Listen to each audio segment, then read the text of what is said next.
ဖျားနဲ့တွေ့တယ်ဆိုတာကုသိုလ်ကောင်းမှုလုပ်ခဲ့တဲ့ပုဂ္ဂိုလ်တွေပဲဖြစ်တယ်အခုဘုန်းကြီးတို့တွေအခုတရားနာနေကြတဲ့တရားနာပရိသတ်တွေဟာ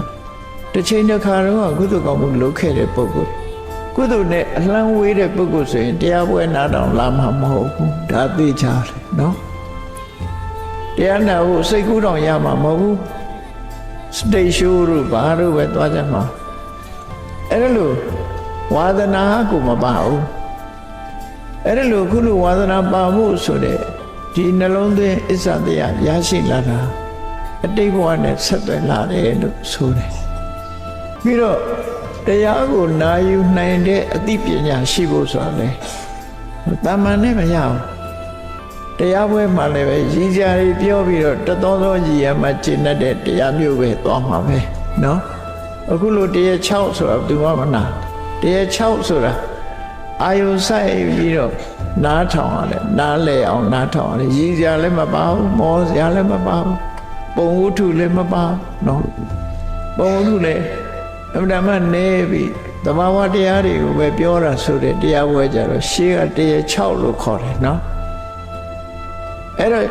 မြန်မာပြည်မှာလည်းရှေးကတရားတွေဟောကြတယ်ရှိစရာမောစရာပုံတူပတ်စဟာတာတွေနဲ့ဆိုလို့ရှိရင်တဝါဝါတဟာဟာနဲ့အပြင်းပြေတာပေါ့နော်တရား6နဲ့ရင်တော့တဝါဝါသန်းတာပဲဖြစ်နေမယ်ရီမှာတော့မဟုတ်ဘူး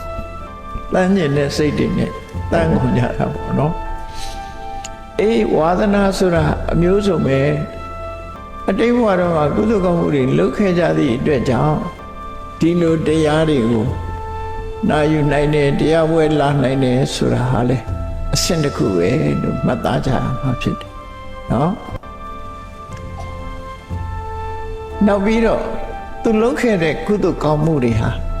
ဝိဝတ္တုပနေတယကုသိုလ်လို့ဝိဝတ္တဥပနေတယကုသိုလ်ဝကိယနိဗ္ဗာန်ကိုရည်တံပြီးတော့လုပ်ခဲ့တဲ့ကုသိုလ်ကောင်းမှုမျိုး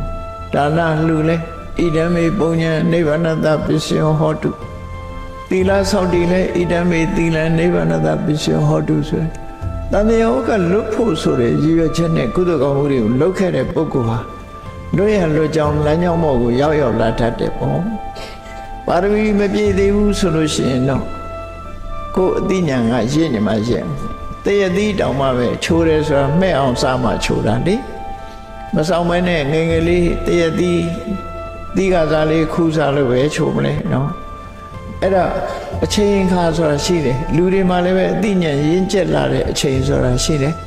အဲ့ဒီလိုအချိန်ခါမျိုးမှသူကထူးခြားတဲ့အသိဉာဏ်တွေကဖြစ်ပေါ်လာ